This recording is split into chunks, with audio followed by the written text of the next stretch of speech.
Okay, so why don't we get started? So welcome to the Korea Pacific, the program webinar series. This is also the second seminar of the Seoul National University and the UC San Diego joint seminar series. So the first seminar in October, we talked about the South Korean economy, and today we will talk about the North Korean economy. And we want to start by thanking the Korea Foundation for their generous support. So before moving to today's topic, which is the North Korean economy, we want to introduce the weekly seminar series. We have a fascinating lineup of the topics and the speakers for the next 3 weeks, all about the North Korea, but with the different angles, with the different expertise. So the next week, we will have the rising young scholars, and along with our colleague, the Victor Shi, talking about the purges in communist systems. So this is going to be the opportunity to revisit the North Korea, but through the lens of the political science, through the lens of the comparative perspectives. In 2 weeks, so we will have Melissa Hanham. So she's gonna talk about how we use the satellite image to study the North Korea. In 3 weeks, in 3 weeks, we'll have Sandra Fahy. So she's gonna talk about her new book on the dying for the rights, the putting the North Korea's rights abuses on the record. So she's the anthropologist. So for the coming weeks, we will revisit the North Korean issues from the political science, data analytics, and anthropology. Okay, so today I'm very pleased to introduce the 3 speakers who are gonna discuss in depth about the North Korean economy, what we know and how we know. So let me briefly introduce today's speakers. The Byung-Yeon Kim is a professor at the Seoul National University. So his research focuses on the transition economics, the North Korean economy, and comparative economic systems. He is the author of the Unveiling the North Korea Collapse and Transition, published by Cambridge University Press. The Bill Brown is principal of his consulting firm, the Northeast Asia Economics and Intelligence Advisory. He retired from a federal government career in CIA, Commerce Department, the National Intelligence Council, and ODNI's the North Korea Mission Manager's Office, during which he focused on much of his attention on the economies of China and Korea, especially on North Korea. And Stephan Haggard is the Lawrence and Sally Krauss, the Distinguished Professor at the GPS, and serves as the Director of the Korea Pacific Program, and he's the author of The Hard Target, published by the Stanford University Press. Okay, so we will have a presentation in this order. So now, Byung-Yeon, the floor is yours. You are muted, Byung-Yeon. Okay, thank you. Thank you so much for your very kind introduction, Moon-sup. I'm very glad to have this kind of wonderful seminar together with my friends Stephan and Bill. Thank you so much for your invitation. I will share my slides and I will look at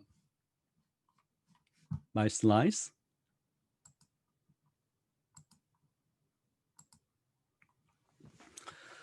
Okay, I will talk about North Korean economy, focusing on the current states. As you know, it's the most important factor determining the economy currently, I would say, is sanctions. So how the sanctions affect North Korean economy, I would say there are 4 channels. It looks a bit complicated, but if you look at the big ones, trade shock, foreign currency shock, market shock, and shock industry. These are indirect effects. These are direct effects. Any kind of shock would affect income and consumption. basically households will suffer from the shock. But there are some kind of sequence of the unfolding of shock. Initially, a household will decrease the buying consumer durables, and also house prices may come down. That is called wealth effect. And followed by a substitution of rice with the corn or potatoes. This second stage of the shock, and then reducing the number of meals per day, and the last full-scale famine may occur. I would say the first stage has already taken place. We have some reports about the drops house prices, and also consumer durables are not sold that much on market stalls. And also prices of non-essential goods may have increased to some extent. Some people look at the price changes in order to understand how big or how large this income and the consumption shocks. We know that the prices of rice and corn are more or less stable since 2016, 17 up to now. And some people say this is evidence that there is no shock on markets, or even further, there is no effect of sanctions. So I got the data from one institution at my university that is called Institute for Peace and Unification Studies, which surveyed refugees from North Korea every year, basically newcomers, without spending much time in China. So they have a vivid memory about their living in North Korea. And I will share my recent findings about income shock within some minutes. And also there will maybe foreign currency shock. If crisis becomes more severe, North Korea may try to reduce imports. So reducing imports a signal for a bigger shock on foreign currencies.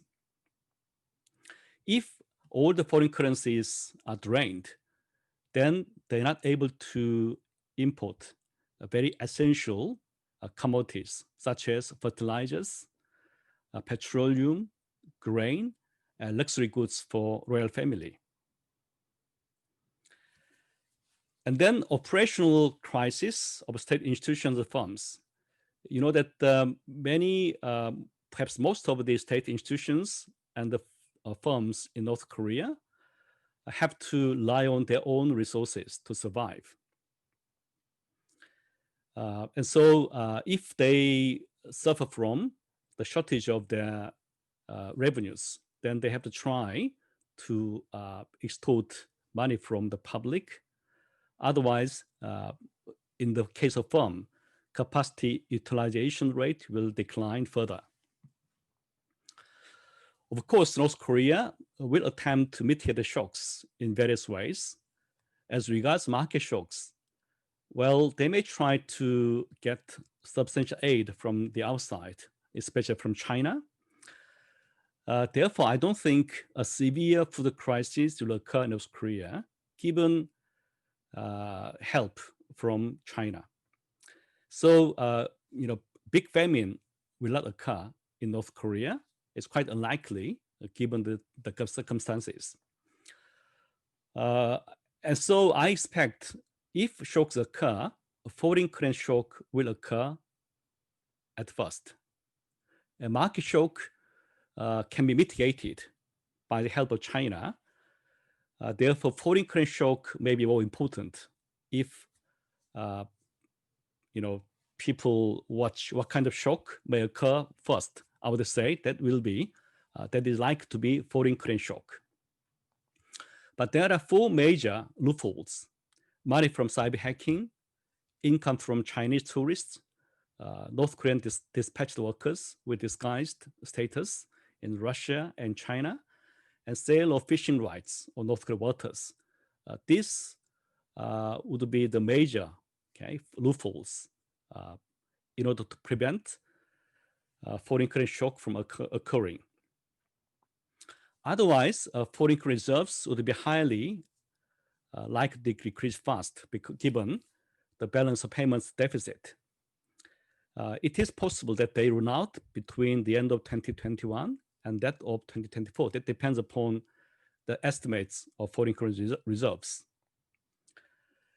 And the industry shock, decrease in foreign currency earnings and banned imports of capital goods and energy will shrink industrial production. But this shock occurs when this kind of things are accumulated. That means if there is big shock industry, that will be later than a foreign currency shock. So I would say the sequence of the shock would be, from my analysis, foreign currency shock will occur first, followed by market shock, and the last, shock industry. And this shows the trend of North Korean foreign trade. You know that the trade shock had occurred already. This shock spills over to foreign currency, to markets, and to industry. Okay. And export declined in 2019, okay, to a very negative level, which is lower than the period of August March. But this year, the border shutdown by North Korean authorities in response to COVID-19 pandemic caused trade shock even larger. Trade further reduced by 27%. In the case of export, import 67%. So North Korea export decreased from $4.4 billion in 2014 to less than $0.1 billion in 2020. But we know that there is a hidden figure here. It is not here, but smuggling, okay, is there. Therefore, this official trade may underestimate real trade figure. But this year, we know that the smuggling has been halted, okay, to a large extent. Therefore, this decrease is real.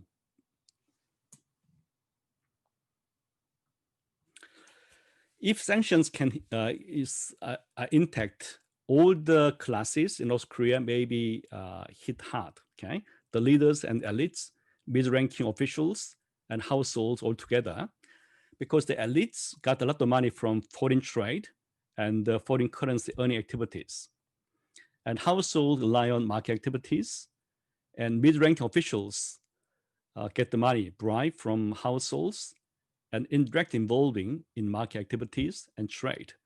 But these are all directly and indirectly related with the sanctions. And sanctions can hit, therefore, all the economic classes, including Kim Jong-un. What kind of market activities are prevalent in North Korea? Trading is first. Okay, 44% of North Koreans work in trading, followed by activities related to external economy, such as smuggling, foreign currency exchanges, dispatched workers outside North Korea, etc. 27%. And then providing services, private employees, and others. So very much marketized economy or exposed to foreign activities. I mentioned about the SNU institutions data. They survey every year about 100 refugees from North Korea, but they are newcomers. That means they come to South Korea within a year after they depart from North Korea. Okay, you know that many North Korean refugees spend much time in China and come to South Korea, but in such a case, their memory about their living in North Korea may be lost, okay, or confused. Therefore, we focus on newcomers without spending much time in China. And then I divide the sample in two groups, period 2014, 2016, that is pre-sanction period, and post-sanction period period 2017 to 2019. As you know, sanctions were implemented 16 and 17, but the implementation, okay, by China started March 2017. Therefore, this is a post-sanction period. Also, samples may be different in terms of their economic classes, education, and area of regions. So what I did is to resample these two groups to make the three features same across these two periods, okay? In that way, I try to minimize the impacts from sample selection bias, okay? And then I look at the participation rates in markets and monthly income. As you see here, market participation rates decreased by at least 7%, okay, in post-sanction period. Also, monthly income decreased on average 27% or 25%, depending upon we look at the average or median, okay? So sanctions affected households by reducing income by about 25%. That is, I think, a big shock. And it's interesting to see which groups are hit hard, okay? The top 20% decile, okay? They lost about 25%. And the bottom 20% suffered, okay? They lost about 27%. It's quite understandable that the bottom income decile households suffer more than other group households, given their rooms for maneuver is limited. But interesting to see these high income earners hit very hard. The reason is that these high income earners belong to the jobs related with the external activities, smuggling and the dispatched workers outside of Korea. Also, 외화벌이꾼 is foreign currency earners, and therefore this is the main targets of the sanctions. I look at the income shocks according to job categories, external economy, trading, non-external, and trading. You see here, jobs related with the external economy, okay, reduced, okay, their income reduced that much, okay, very big shock. This is average, this is median. Shocked trading jobs, okay, is smaller than those in external economy, but still is very visible. But the jobs not related with external and trading activities lost very little. That means, okay, how these shocks unfold, hitting external economy first as main target, spill over to trading, but not yet to non-external and trading.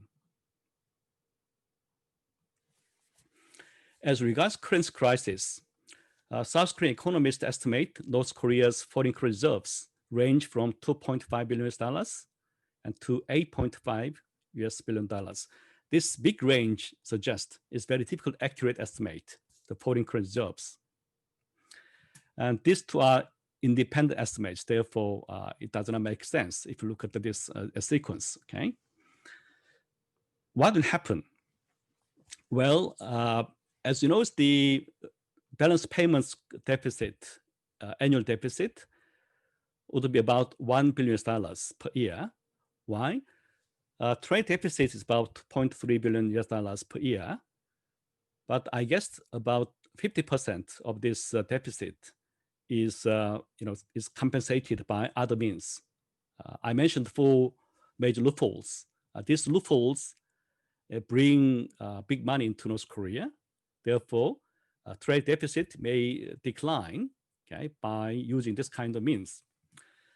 So if North Korean foreign reserves reduce by $1 billion per year, okay, well, at earliest next year, at the latest, at the end of 2027, okay, North Korean foreign reserves, okay, will be 0. Okay. But we know that this money is held not only by the authorities, but also by the public.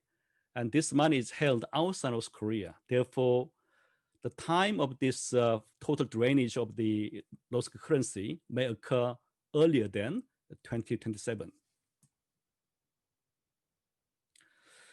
Okay, this is growth rates. I would estimate will be -5% to -10%. This year's industry, agriculture, service sector will experience negative growth rates altogether. Industry, because of difficulty importing capital goods, raw material from China, okay, will have negative growth. Agriculture by natural disaster, also service sector, as they can't have tourists from China. Also, they try to restrict movements between regions. That will affect North Korea service sector as markets. Therefore, it will be minus as well.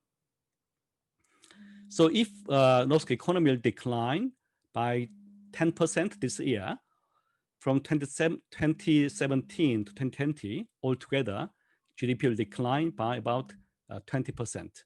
That will be about 2/3 of shock experienced in August, March. Byung-Yeon, can we wrap up the presentation in 1 minute? Yes, this is last slide. Okay, thank you so much. And this slide, okay, is try to link the economic situations with the sanctions. Well, I would expect the sanctions are most effective instrument for North Korea's being denuclearized. It helped North Korean leader to a negotiation table, making him remain in negotiation process. I think it's very likely with the sanctions. Some actual denuclearization is also likely, given the talk at Hanoi summit. Kim Jong-un tried to negotiate with Mr. Trump, saying that the Yongbyon facility, I will give up, then you can lift all the sanctions. Okay, so that means, well, at the least, okay, Yongbyon can be given up by the sanctions, but CBID or FFPD, I don't think it's unlikely. Okay, so what I suggest is to make a package of sanctions, economic incentives, and political military assurances should be given in parallel with their actual denuclearization. That will facilitate talk, negotiation, and perhaps increase the possibility of having a deal. Okay, thank you so much. Okay, thank you, Byung-Yeon. And the next talk is by Bill.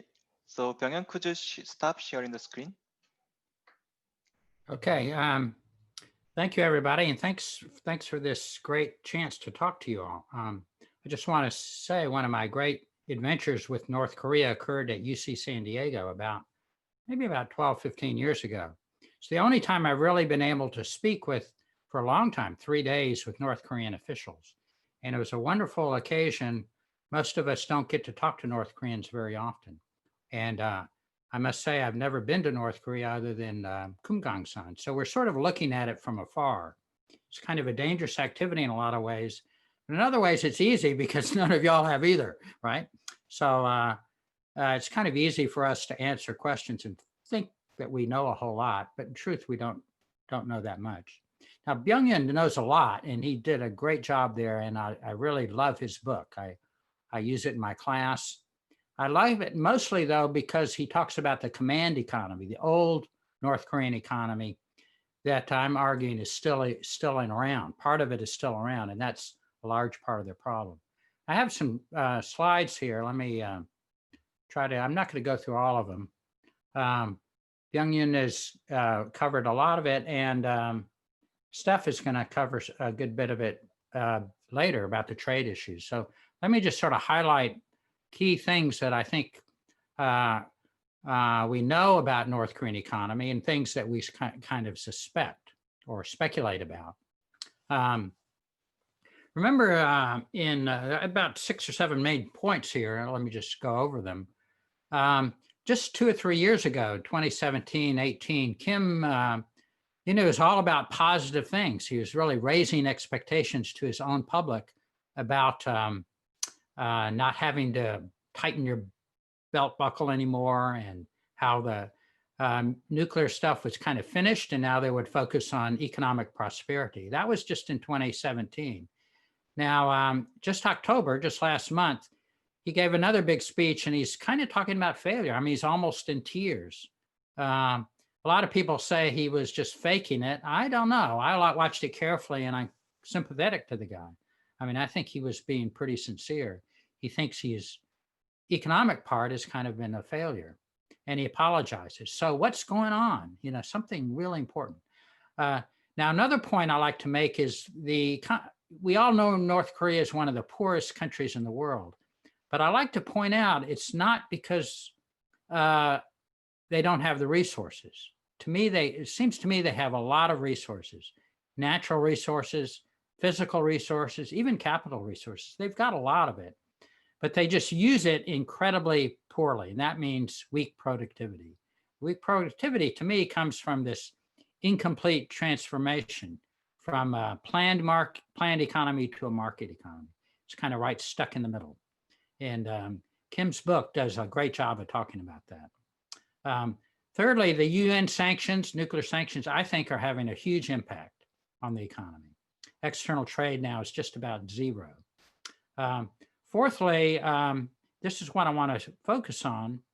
The monetary system is stable, at least until last week. But it's stable, I think, because it's what we would call an extremely tight monetary and fiscal policy. Very, very tight. It would be like here we would raise interest rates real high. There they can't do that, but they have other ways to do that. I want to talk about that a little bit. Is there a reform possible under Kim Jong-un? Well, you know, there's a lot of what I call bottom-up marketization that's happening. And I think Byung-Yeon's data shows that real clearly. The amount of market activities is huge. The problem, though, is the top-down, the macro, micro, legal. What I mean by macro is pretty much the money and banking system. Just isn't there yet. Micro, what I mean by is getting markets to work so that you have one price for things. Now it's crazy, the degree of price discrepancies between the state system and the market system. I think the upcoming party Congress, starting in January, is going to be really important in this goal. They have to put forth a new 5-year plan, and I think they're having a hard time putting it together. Kim, in his speech, inferred that. And then I want to talk just a minute about this sudden exchange rate movements late last week. A lot of other stuff, you can look at my slides I hope we can send them to you. I don't want to go through all of them. Just I want to point out here a lot of a misunderstanding about markets. Why are they so important in marketization? My main point here is that a lot of North Korea analysts focus on the goods markets because you can see them from satellites and you hear about them. I like to focus, but the problem is they've always been there. Goods markets have always been there. I like to focus more, and services markets all. Those I give big pluses. I think Kim has done well with those. They're going along quite well. But there are other kind of markets. Big one, of course, is the labor market. And I think they're doing very poorly with the labor market. That, to me, is the strain of the economy right now. Real estate, land, property markets, that's pretty much capitalism. Well, they're making some progress. Foreign exchange markets, I've thought they've done pretty well with. So let's take a look at those. But the large story here for me looking at North Korea, and I've been watching it for about 40 years. You're supposed to say I'm not that old, but I am. 40 years ago, I started looking at North Korean economy. And, you know, it was the planned economy, the old socialist, Marxist, whatever you want to call it, centrally planned economy really broke down in the famine in the mid-90s. They didn't have any rations to give away, and the system broke down. The problem is, to me, it's never gone away.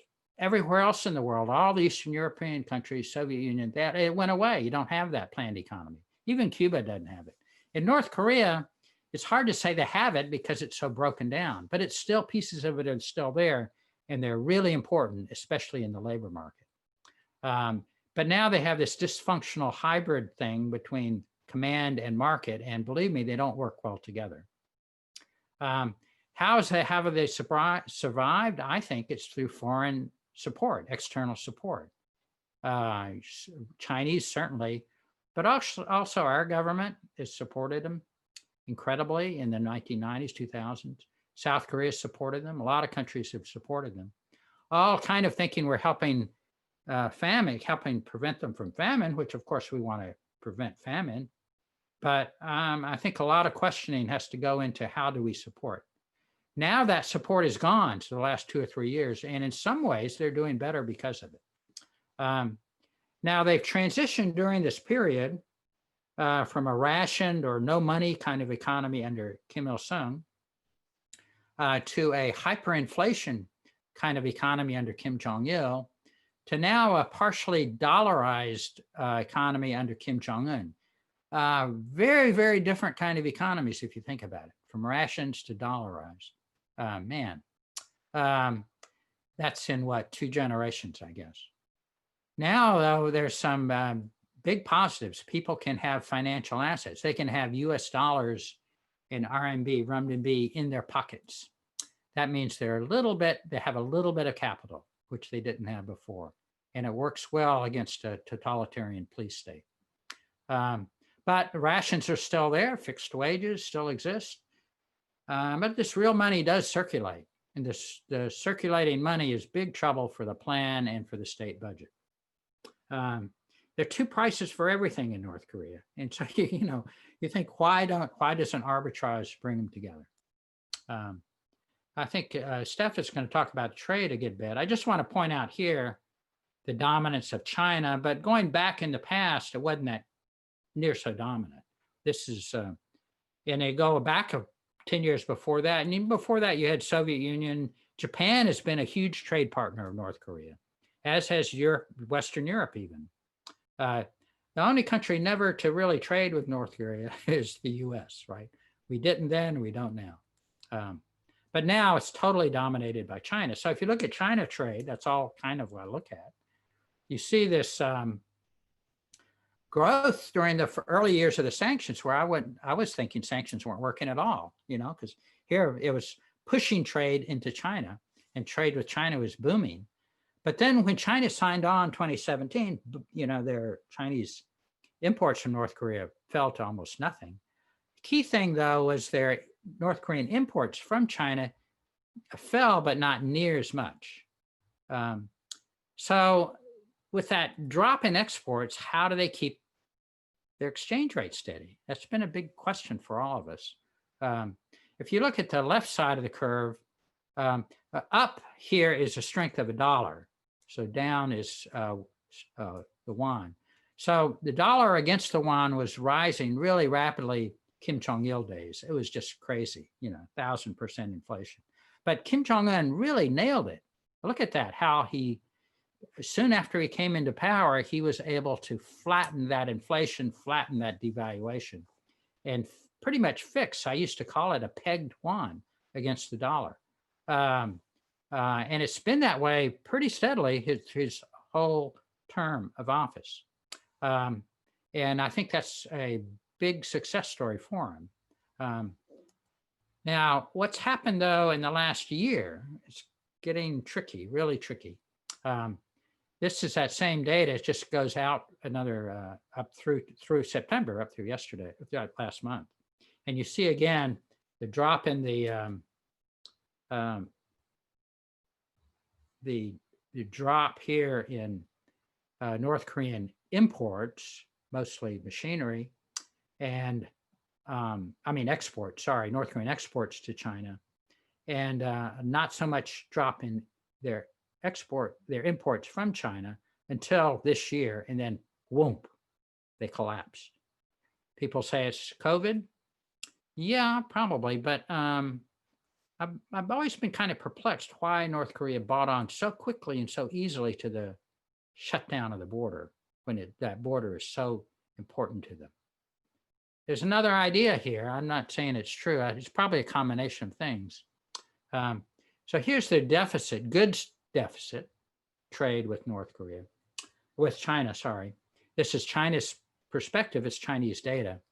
So you see over the years, over the long years until 2017, North Korea ran about a $50 million deficit per month, okay, on goods trade. And then with this, when the Chinese hit them with the sanctions, it jumped to about 150 million a month deficit. That's on goods. Now, a trick for all of us, again, is understanding North Korean balance of payments. We really kind of have to have it's very hard to know. It's a lot of guesswork. That's why I call it hypothetical here. But I think in our minds, we have to try this and then argue the bullet points and try to understand what's going on with their balance of payments. Again, so up to 2017, I figure roughly, that's probably the best number is the goods trade deficit, $50 million. There's a lot of other things in balance of payments and income.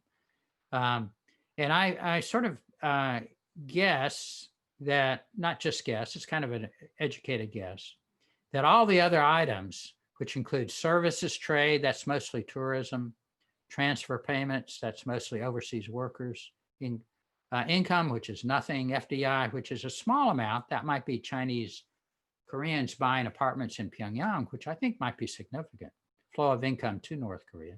Portfolio zero, bank credit is virtually zero. But anyway, all of that added up, I think pretty much balanced the balance of payments. So there was no real change in foreign exchange. $50 million deficit on trade offset by everything else. But now post 2017, you got a 150 million, you got another 100 million loss per month on trade. And I don't think that's been made up. So I would just net that out and sort of say over the last 3 years, about a $3 billion loss foreign exchange. Now, I remember Byung-Yeon and other people about 3 years ago, right, were saying North Korea had about a $3 billion reserves. Well, now he's saying 3 to 8. It's fair to say we have not much of an idea. But at least at the bottom end of that, they've used it all up. Now, I don't think they've used it all up, especially as he said, a lot of it is privately held, but the government doesn't have it. So I'm thinking part of this reason for the drop in imports is running out of money, pure and simple. Okay, makes some sense. We might have some discussion about that. Now, how do they kept the won stable? It's not that hard, actually. It's tough on the economy, but if you have a strong-willed central bank and a strong-willed Kim, I kind of imagine Kim says, don't let the won drop. And so they're not going to let it drop. They can make it not drop by just not making very much of it, not printing more of it. Scarcity, it's more valuable as scarce. So I'm kind of just imagining an outflow of dollars compensated in parallel by dropping the quantity of won. And all these ways they can do it. It's basically a way of starving the state, though. They can't make loans. They can't make investments. They try to make money. They have to run a balanced budget. They try to eke out fees. They don't have a tax system. It's kind of crazy, but they raise fees, all to sort of offset this decline in the quantity of won. But that helps keep things stable. It certainly shuts the door on inflation. So we haven't seen much inflation. The cost of this is shrinking the state's system. I know you are almost to the end. Could you wrap up the presentation in 1 minute? Yeah, that's about it. The cost of this is shrinking the state's system, which I love it, right? I'm concerned, though, with what Kim is talking about. It's also hurting now. I think it's hurting the private economy as well. Now, just one more last thing. In the last week, suddenly, Daily NK and Asia Press, two very different sources, report this huge rise in the value of the won against the dollar. This is the dollar, so a drop is a 20-30% drop in the dollar. What is going on? Well, people are saying, well, the dollar is dropping because of trouble here in the US. Yeah, that doesn't work, though, because it fell even, the Chinese money fell even more, about 30%. Look at that. It's the same scale, a bigger drop in renminbi. So suddenly the yuan has risen in value tremendously against the yuan and the dollar, the yuan and the dollar. I don't know. I have the other part of the problem is the cross rate. You can, from their data, you can tell the cross rate has been very accurate for years. So I've really liked the data.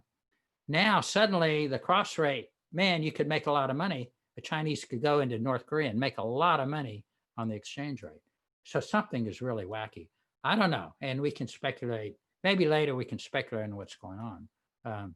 I'm thinking, though, it all is lending toward a huge, something big is going to happen with this plan in January. And maybe they're going to move the market again. Hopefully they're going to do that. Maybe they're retrenching again. I don't know. Maybe up for discussion. Thanks. Okay, thank you so much. And Steph, now it's your turn.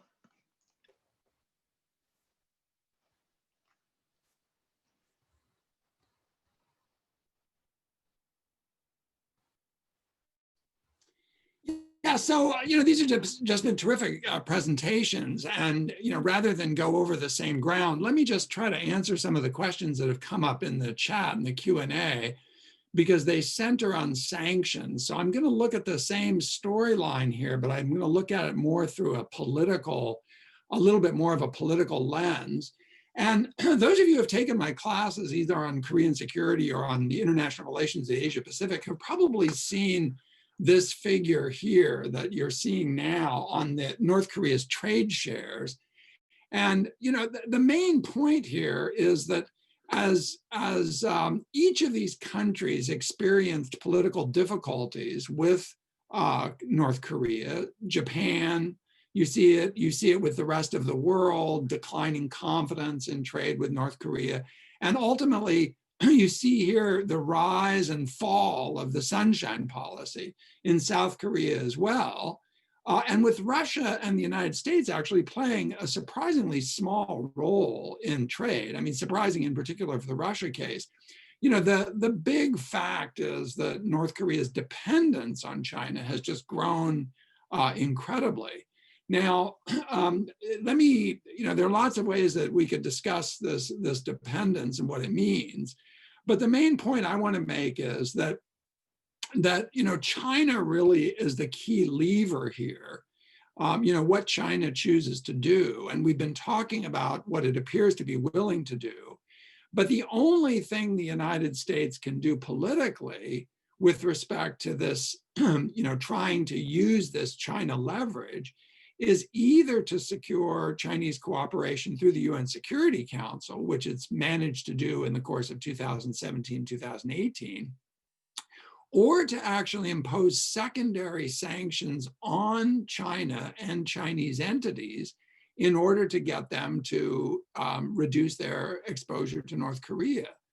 And I think for a Biden administration, whether to go further in the direction of so-called secondary sanctions, where we're imposing sanctions on Chinese firms, is going to be a big policy choice, because it obviously risks confronting China over this issue right out of the gate. Let me just say a couple of other things about the sanctions regime, because several people have asked about whether sanctions might be lifted. And this is the exact same data as Bill's, but what I've done is I've just simply put in vertical lines for some of the more significant sanctions that have been imposed at the multilateral level. And what you see is exactly what Bill described, which is these early sanctions didn't actually have that much effect on North Korea's commercial trade. Part of this increase in trade was the commodity boom, which I think is an interesting point that has been neglected to some extent. But with these sanctions that come in here, these multilateral sanctions, is when you really see this fall off in trade. And so the policy dilemma for the United States and the five parties is, do you roll back these multilateral sanctions to which China has signed on? And I think one reason the United States has been reluctant to do that is because if you start rolling the multilateral sanctions back, which is what the North Koreans sought at the Hanoi summit, then it's going to be very difficult to reimpose those sanctions. And that's why I think the United States has been very cautious in that regard. Now, several people in the chat have been asking questions about South Korea. And again, there's a tremendous amount of data here and information in this slide, but I just want to point out the main thing, which is that, this is the sunshine policy here, starting under Kim Dae-jung, but particularly under Roh Moo-hyun, reversed in part under Lee Myung-bak and the Park Geun-hye government. But Kaesong was allowed to persist and became really the driver of North-South trade before Kaesong was shut effectively in 2016. So I think one of the policy issues here, and Byung-Yeon and I think might disagree a little bit on this, is whether South Korea can be given some room to relieve sanctions in return for something, from the North Koreans. Because rolling back the multilateral sanctions, I think, is something that the United States will be relatively reluctant to do. I think Bill has already talked about what's going on in the current situation with China. Again, same data, we're working out of the same playbook. But again, notice this effective support that the Chinese are continuing to give North Korea, as North Korea exports to China fall off to practically nothing. And this is the COVID shock here when the border is closed. But the Chinese exports have continued to be relatively robust. And we can see that, for example, in food. There's been some export of food from China right up until the recent period, which is indicating, again, that China is playing this role of supporting the North Koreans that we see both in the official trade statistics. But for those of you who are interested in this topic, I strongly urge you to look at the panel of expert report. The last one in particular has really shown that there's probably a tremendous amount of smuggling going on, not only across the border, even primarily across the border, but large-scale smuggling at sea, which is captured by satellite imagery, including Japanese intelligence, by the way, where you see these two ships parked side by side in international waters, which makes this difficult to interdict, basically engaging in sanctions busting activity. So let me just make one other last point, because this is something I wanted to show to Byung-Yeon and Bill, and I think it's really interesting. One of the big questions that comes up again in the Q&A is this question of whether North Korea might pursue a reform and opening strategy of some sort. And as some of you may or may not know, under Kim Jong-un, there was an effort to establish export processing zones outside of the main two in Kaesong and Rasan, which is up near the Russian border. But looking at very recent data, from 2018-19, and this is work with Liu Ya-shang, and we're going to go more granular and look at that in a more fine-grained way. One of the things you're seeing, if we look at the imports that show the fastest growth rates. Now, these aren't the most substantial product categories, but they're the sectors showing the fastest growth rates. We're seeing an import in intermediate goods like plastics, clocks and watch parts, man-made fibers. And then if we look on the export side, we're seeing this rapid growth in some of these product categories that are fed by these imports from China. So, this is very small and incipient, but it does look like the North Koreans are responding to the shocks that Bill and Byung-Yeon have been talking about, in part by trying to get themselves inserted into these international production networks, which are obviously run by China. I mean, this is not European, American, and other Asian investors in North Korea. This is really a China phenomenon. We're getting close to the end, so I think I'll stop, Munsu, but I'm happy to take some of the questions in the Q&A or see what others might have to say. Okay, thank you, Steph. Okay, the fantastic presentations. So During your presentations, we had more than 10 questions from the audiences, which represent the huge interest from Seoul, San Diego, and other area. So the staff already answered to some of the questions, but there are so many great questions about the sanctions. So I want to ask your view to Bill and Byung-Yeon.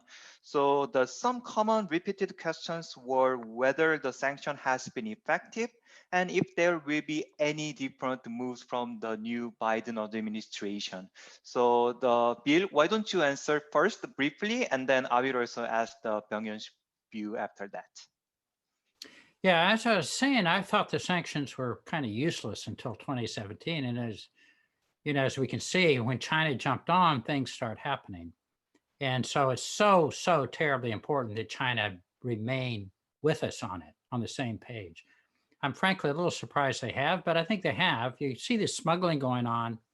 They can't control their smugglers, and we can't control our, look at Mexico border, or look at even Canada border. Borders are hard things to police because and trade is hard to stop because by definition, both traders are making money, right?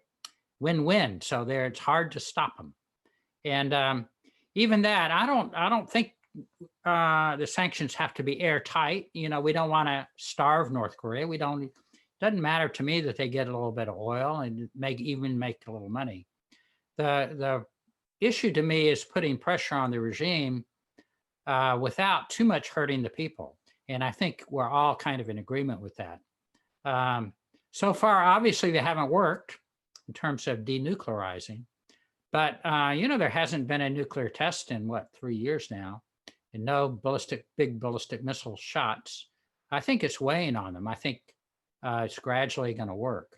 But other things have to play too, not just sanctions. Nobody ever said just sanctions would denuclearize North Korea. A lot of other things have to. My main point, though, for North Korea to denuclearize, they need to think that the nuclear weapons are more dangerous to them, to their regime, having them than not having them. As simple as that. And I think the sanctions and the likelihood of civil unrest, the danger from other countries ramping up their militaries, getting a preemptive kind of, you don't want a nuclear state. You start thinking about preemptive. And I'm not even talking about the US. I'm thinking about Japan and China too, yes. And of course, South Korea. So I think overall, just keep the pressure on them. And I think sooner or maybe later, we'll see some big changes. Okay, great. Byung-Yeon? Okay. As most of South Koreans, I believe that North Koreans are brothers, sisters. So if we have a better instrument than sanctions, I would rather advocate such instrument, but we don't. Therefore, a sanction is inevitable because it is effective. Also, it brought Kim Jong-un to a negotiation table. But as you mentioned, sanctions effectiveness depend a lot upon China. And US-China rivalry, therefore, is not very helpful to induce China to tighten sanctions. That's what happened after Xi-Kim Jong-un meeting. Sanctions lost some part of the effectiveness. But still, overall, I think sanctions remain as the main instrument for denuclearization. I would expect the effectiveness of sanctions is about 50%. It's not 100, but it's not 0. Okay, and so we have to keep putting pressure on the regime for denuclearization. But at the same time, as Stephan mentioned, we have to think about what kind of incentive should be given when North Korea denuclearize. Then I agree with Stephan. Okay, initially, perhaps South-North relation, Kaesong would be a good choice. If we, lift sanctions enforced by China, then it can't actually, bring it back when North Korea declines further, okay, for the denuclearization. Therefore, that kind of leverage to be intact. So given US-China rivalry, I think sanctions enforced by Korea may be lifted earlier than that by China. That is what I agree. Okay, I will stop here. Okay, great. So for remaining 3 minutes, I will ask the one last question to Steph. Actually, before we get started, the panelists jointly talked very briefly about this, the 8th Party Congress coming in next January. So there is one question from the audience. What kind of plan do you think the Kim will present in January? So Steph, could you basically share your view on this? Well, the honest answer is we absolutely have no idea, frankly. I mean, we just don't. But you know, you have to distinguish between what Kim Jong-un says and what he's actually done. I don't see any evidence from the recent speeches going back to the 5th plenum in December straight through this year that there's any intention to walk away from the formal commitment to the state sector that's characterized North Korea all along. But clearly under Kim Jong-un, he's acquiesced to a lot of these market forces that Bill and Byung-Yeon have described. And so the question is whether that kind of acquiescence might get some formal, some formal treatment at the Congress. I'm skeptical, in fact, that that will happen and that the Congress is likely to be somewhat of a disappointment.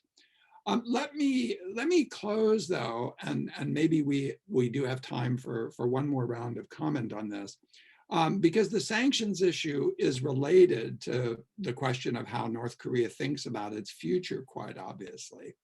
And I think that sanctions have a sort of perverse effect, not just in North Korea, but with respect to China, because I'm somewhat cynical about Chinese sanctions enforcement. You know, I believe that if they feel that the North Korean political system is at any kind of risk, then they can calibrate enforcement of sanctions to effectively provide relief to North Korea. And so you can say you want to push on North Korea, but there's just a limit on how hard China is going to do that because it's concerned about a collapse, just like we would be concerned about a collapse of Mexico on our border. So I think that the Bolton memoir chapter on the Hanoi summit is really worth reading closely. There's no reason to think that his characterization is false. And one of the things that memoir shows is that Kim Jong-un really came in wanting a partial deal in which he would give up something at Yongbyon, for example, bringing inspectors back in and freezing the facility, not dismantling it, but freezing it. And then the question is ultimately going to be not, further imposition of sanctions, but whether the US and South Korea can tolerate some lifting of sanctions in return for an intermediate step that may look relatively modest.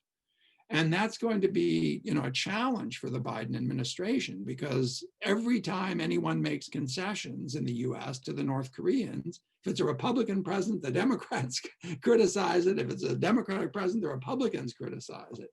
And I think that, we're not going to get a big deal like Iran. We're going to get a very partial, slow-moving, step-by-step deal. And the question is whether the Biden administration thinks that's worth doing if the missile and nuclear front is quiet, as it has been.